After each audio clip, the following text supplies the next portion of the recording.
Hello students, today we will discuss Wheatstone Bridge, a very important article of your second unit, that is Wheatstone Bridge. Wheatstone Bridge की है, ਇਹਦਾ principal किस तरह बनता है, Kirchhoff ਦਾ ਲਾ किस तरह अप्लाई करते हैं ना, तो किस तरह इनू प्रूफ करते हैं, ਅਸੀਂ सारा अज डिस्कस करांगे। सब तो पहला ਤੁਹਾਨੂੰ पता होना चाहिए कि Wheatstone Bridge है की है। ओके Wheatstone Bridge है बेटे, मैं ਤੁਹਾਨੂੰ थोड़ी जी एग्जाम्पल दे के दसदी हाँ ब्रिज किस तरह ਅਸੀਂ ਇਹਨੂੰ ब्रिज कहने हैं। सुपोज कर लो तुसी आ दो सड़कां जा रही ने, ठीक है, दो सड़कां जा रही ने किते, दोनों भी लंबिया लंबिया सड़कां ने, ठीक है। ये विच असी एक ब्रिज बना दिता, आ जिहड़ा पुल बन गया एक, है ना। जदों पुल बन गया बिच तो तुसी ये जिहड़ी थ्योरम है इनू याद रखियो। व्हीटस्टोन ब्रिज प्रिंसीपल सिर्फ याद करवाने लई तुहानूं मैं एग्जाम्पल देण लगी हाँ, अदरवाइज इसदा कोई लेना देना नहीं है इहदे नाल, ठीक है। इहदे विच की होएगा, जे ए वाली साइड और ए वाली साइड सड़क की लंबाई सानूं पता है, इहदी भी पता है, ठीक है। जे तुहाडी ए एक्स ते इधर जिहड़ा वाई डिस्टेंस बचिया उहदी रेशो इधर यू ते वी दे बराबर होवे, ठीक है। तुसी की करना है, एक्स अपॉन वाई करना है, फिर तुसी यू अपॉन वी करना है। क्लीयर है बेटा। जे तुहाडे ये दोनों बराबर आ जाते हैं, ਇਹਦਾ मतलब ये बैलेंस्ड ब्रिज है। बैलेंस्ड ब्रिज मतलब इस ब्रिज के उपर कोई नहीं चल रहा, किसी को जरूरत नहीं है इत्थे जाण दी, ठीक है। ये कंसैप्ट अपने दिमाग च रखियो कि ये ब्रिज अदों यूज़ नहीं होएगा जदों आ जिहड़ियां रेशोज़ है वो बराबर आ जांदियां ने। हुण मैं इनू इस कंसैप्ट नूं अपने दिमाग च रखते हुए मैं तुहानूं करवाऊँगी बेटा व्हीटस्टोन ब्रिज बारे सारा कुछ। उन्होंने असीं ब्रिज पहली गल तां कहंदे क्यों है, देखो वो जिहड़ा है सब तो पहला उहदी डेफिनेशन लिख लो। It is an arrangement of electrical elements, है कि यह it is an arrangement of electrical elements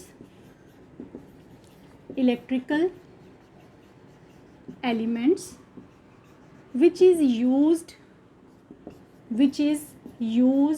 to determine unknown resistance.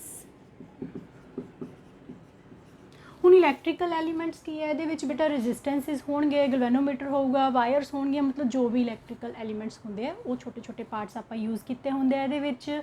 हुण देखो ये ब्रिज का काम किवें करदा है। जदों असीं इहदा डायग्राम बनाना है ना बेटे, तुसीं अपने दिमाग च एक काइट शेप ले आइयो, ठीक है। असीं 4 रेजिस्टेंसिस यूज़ करांगे, that is this one is here, another and this one, this is the battery। Okay current इस तरह फ्लो कर रहा है। हुण देखो तुहाडे कोल ए तो बी 2 पॉइंट, करंट जा रहा है। ओके बेटा हुण बिल्कुल रिलैक्स हो जाओ, बिल्कुल औखा नहीं है, बहुत ईजी है। जिहड़े बच्चों नूं नहीं समझ आ रहा इनू सुनो ध्यान नाल, तुहानूं 1 मिनट च समझ आ जाना है।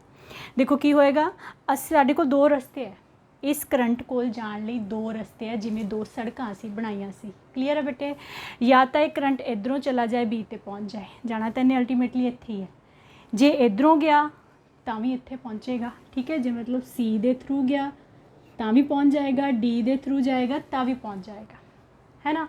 हुण असीं की कीता, रस्ते दे विच एक बनाता ब्रिज, आ लगाता असीं ब्रिज दे विच लगाता गलवेनोमीटर। ਇਹਦਾ अपना कोई रेजिस्टेंस होएगा गलवेनोमीटर का, कुछ भी है तुसी रेजिस्टेंस भी लगा सकते हो, पर शो असी आरजी नाल ही करना है। आ साडा हो गया ब्रिज, ठीक है।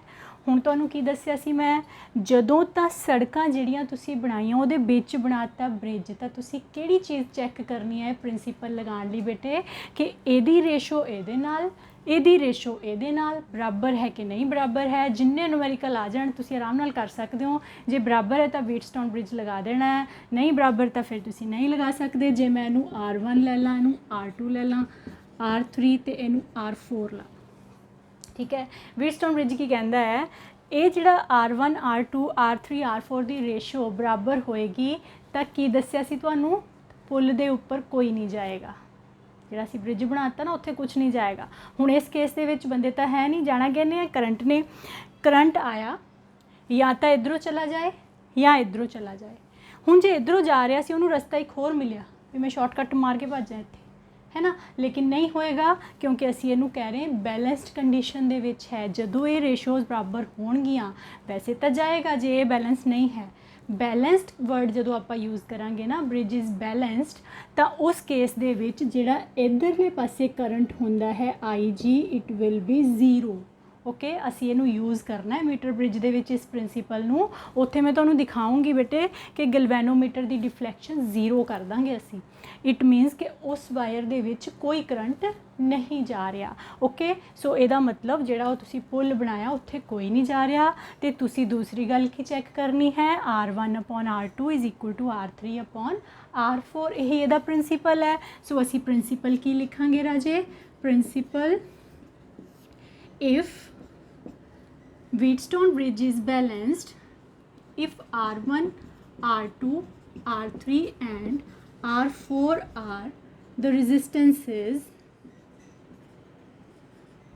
in connected in Wheatstone bridge, so that bridge is in balanced condition,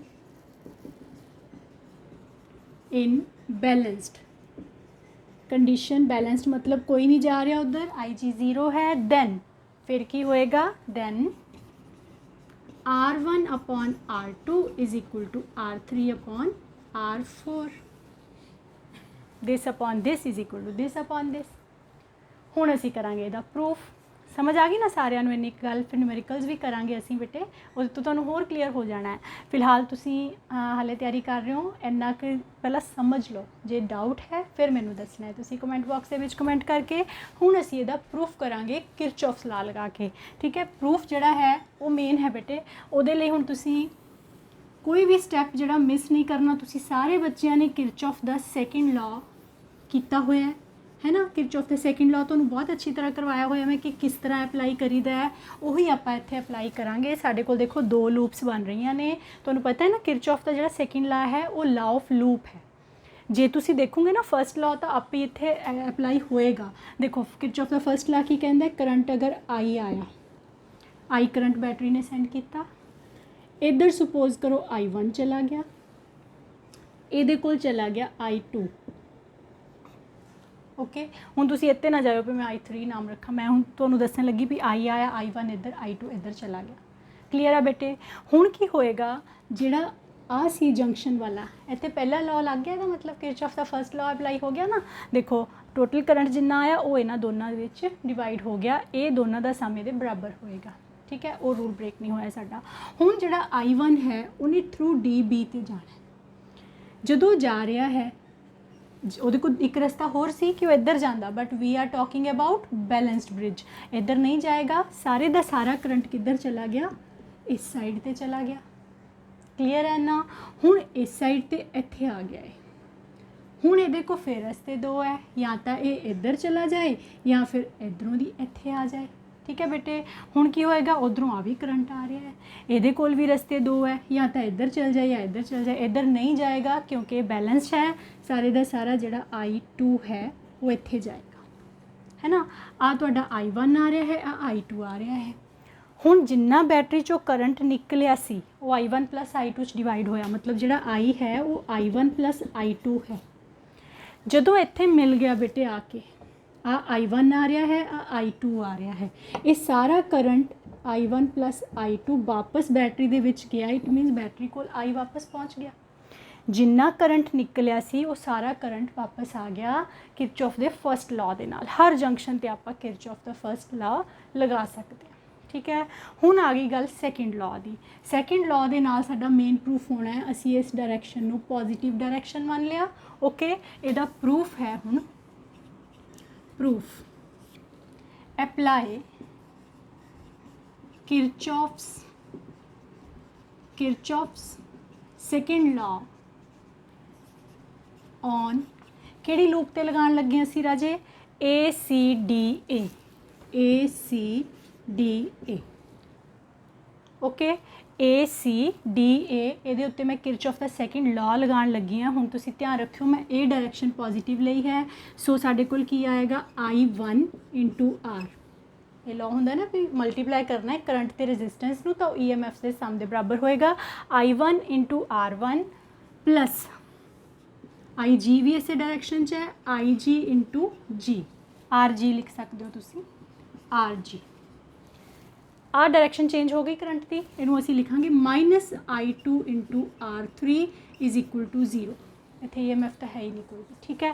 so IG भी 0 है तुहाडा बैलेंस कंडीशन दे विच IG नू 0 कर दो साडे कोल की आ जाएगा I1 R1 है सॉरी बेटे -I2 R3 is equal to 0 we get I1 R1 is equal to I2 R3 number 1 रख लो इस इक्वेशन क्लीयर है सारिਆਂ ਨੂੰ किरचॉफ का ला लगाता। हुण असी किरचॉफ सैकेंड लॉ अप्लाई करांगे दूसरी लूप ते राजे। हुण आ जाओ तुसी लूप अपनी law BCDB apply Kirchhoff's law on BCDB।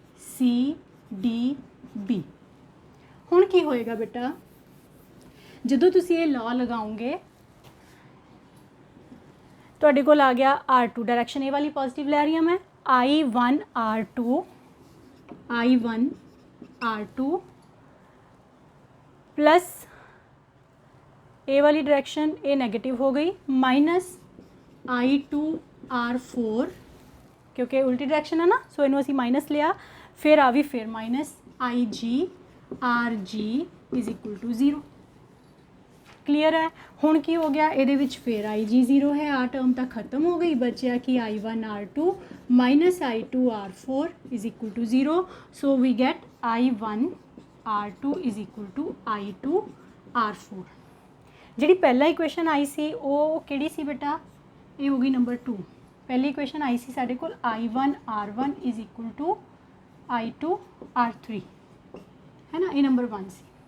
From 1 and 2 जे तुसी इन्हां नूं डिवाइड कर दो from 1 and 2 we get I1 R2 I1 R1 upon I1 R2 is equal to इन्हां दोनों नूं भी डिवाइड कर दो I2 R3 upon I2 R4 I1 cancel R1 upon R2 is equal to R3 upon R4।